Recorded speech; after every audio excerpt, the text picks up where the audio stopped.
Hey, feasters, and welcome to episode 140. And I've got the 3 steps you need to do immediately to start freelancing as a web developer and get your first client today. So let's get to it.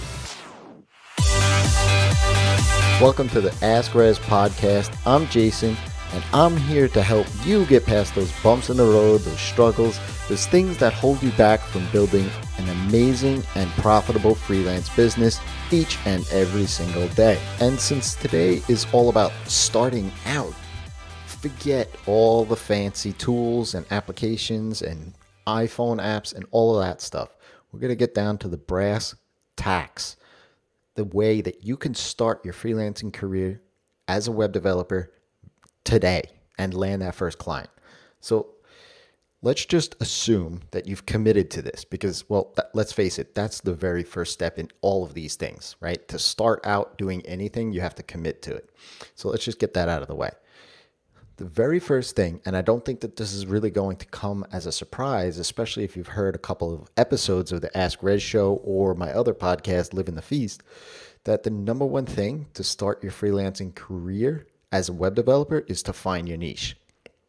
But there's a very specific and tactful reason for this.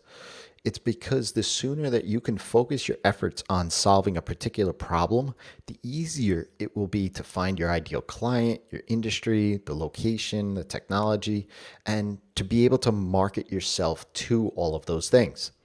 This will differentiate you from all of the commoditized web development services out there in the market today.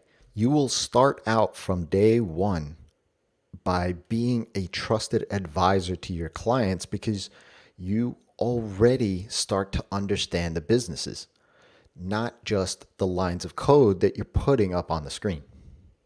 The second step is to just do the work, right? Let's assume that you've already done some development, right? I mean, I don't know why you would choose this as your freelance career if you hadn't. So I'm going to assume that you've done some web development in the past, whether it's in school, at a job, or even just for yourself. I want you to think about what you've done and enjoyed doing and the problem your code solved. It doesn't need to be elegant or fancy, right? But the very next thing in showing up and doing the work is to go seek out somebody and seek out that work, right? Whether it's by email or through Facebook or through a friend, however it's going to be, don't worry about all of the other things, all the things to be perfect in, the crafting the perfect email. Just go ahead and reach out with 3 things in mind. Show them that you understand the problem that they have, how important it is to them, and that's usually by explaining that their problem is either wasting them time or costing them money. And finally, that you can solve it for them by sharing what you've done in the past. Like I said, this doesn't need to be overly complex. What I did when I first started out, even though I had built many complex web applications for startups and corporations in the late 90s and early 2000s, I found websites online where their contact form was broken. I reached out to the businesses either through email or some other means and told them about it. And I told them that I could fix it for them for a couple of $100. And it was essentially costing them business because back then, most websites out there, the contact form was the way small businesses got customers. Today, it could be reaching out to businesses that have a bad experience on mobile or that their SSL certificate is invalid. In both these cases, Google has actually said that these are ranking factors in their algorithm, which, to the small businesses, results in less traffic to their website. And the final thing is get yourself testimonials. This is key because, like I said earlier on, is when you send out emails to get work, you want to show the track record of solving that problem. And there's 2 ways to go about doing this. First is just being mindful of the compliments that you get via email or phone or Skype or wherever. One-liners like, this saved us an hour a day is a testimonial. The second one is just asking for one through email, phone, wherever. Just ask. Say, hey, I'm going to send you an email.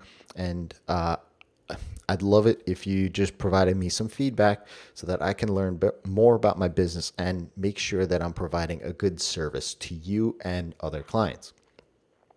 They'll be more than happy to fill this out, right? But what you want to do is you want to help them to provide you one by asking specific questions. Things like, what was one benefit in working together? What was the challenge in finding a solution before we started it, and how did I address that?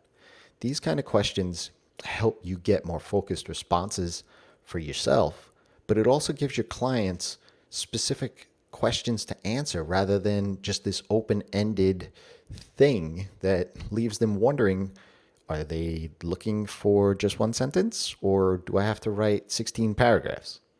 It's really simple, and your client will be happy to provide you with one. If you want a surefire way to get testimonials, check out the Freelancer's Sales Kit.